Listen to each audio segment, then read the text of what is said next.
In 1993, Don Shelby and a crew from WCCO embarked on a journey to Churchill, Manitoba in Canada. The trip was sparked by this curiosity. How do people and polar bears live side by side in the same town?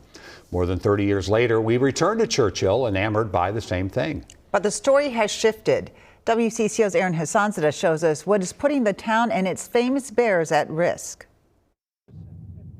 Yeah, you see him, he's still on the lake there. He's right in front of you about 300 yards. When WCCO first set foot in Churchill, Manitoba more than 30 years ago, the story was simple. In an annual ritual far older than the town itself, the polar bears migrate, and Churchill lies in their path. People and polar bears living side by side, an intriguing way of life that we saw in action. We're not 100% sure where he is. Tonight, a bear was spotted just behind the school in the center of town. Churchill's a very unique spot. Acclaimed photographer Dan Cox, a Minnesota native, has been trekking to Churchill nearly every year since 1987. It's a rough around the edges community that has these amazing animals that move through once a year, and because of that, it's the place to go to see these animals. The pursuit of these polar bears captured captivating moments and built a relationship with the town and its prized possessions. There's something about these big white bears. It's that opportunity to try and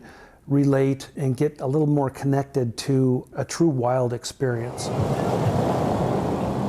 From certain vantage points, Churchill today can look like the Churchill of the 90s. Testing the ice. They're pushing down on the ice. Though the stars of the show haven't changed. Testing the ice, it's also how they break into seal layers. The way visitors view the bears has evolved a bit, from the rugged buggies of the past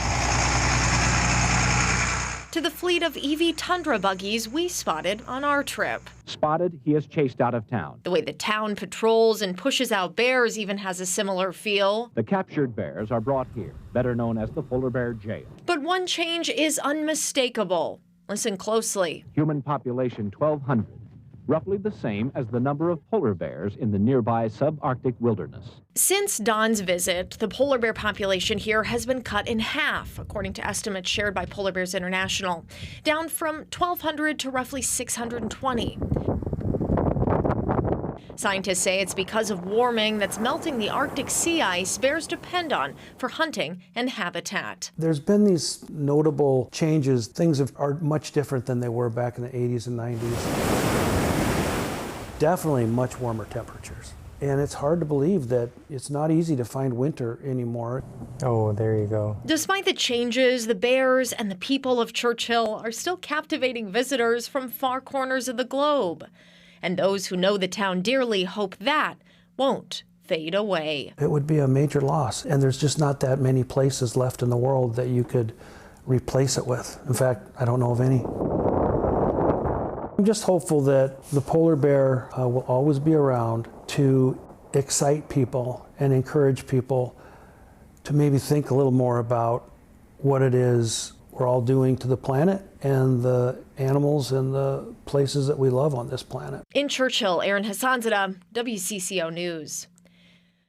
There is a lot to love in Churchill, but as Erin and her crew discovered, we may lose those polar bears in our lifetime if we don't do something about it.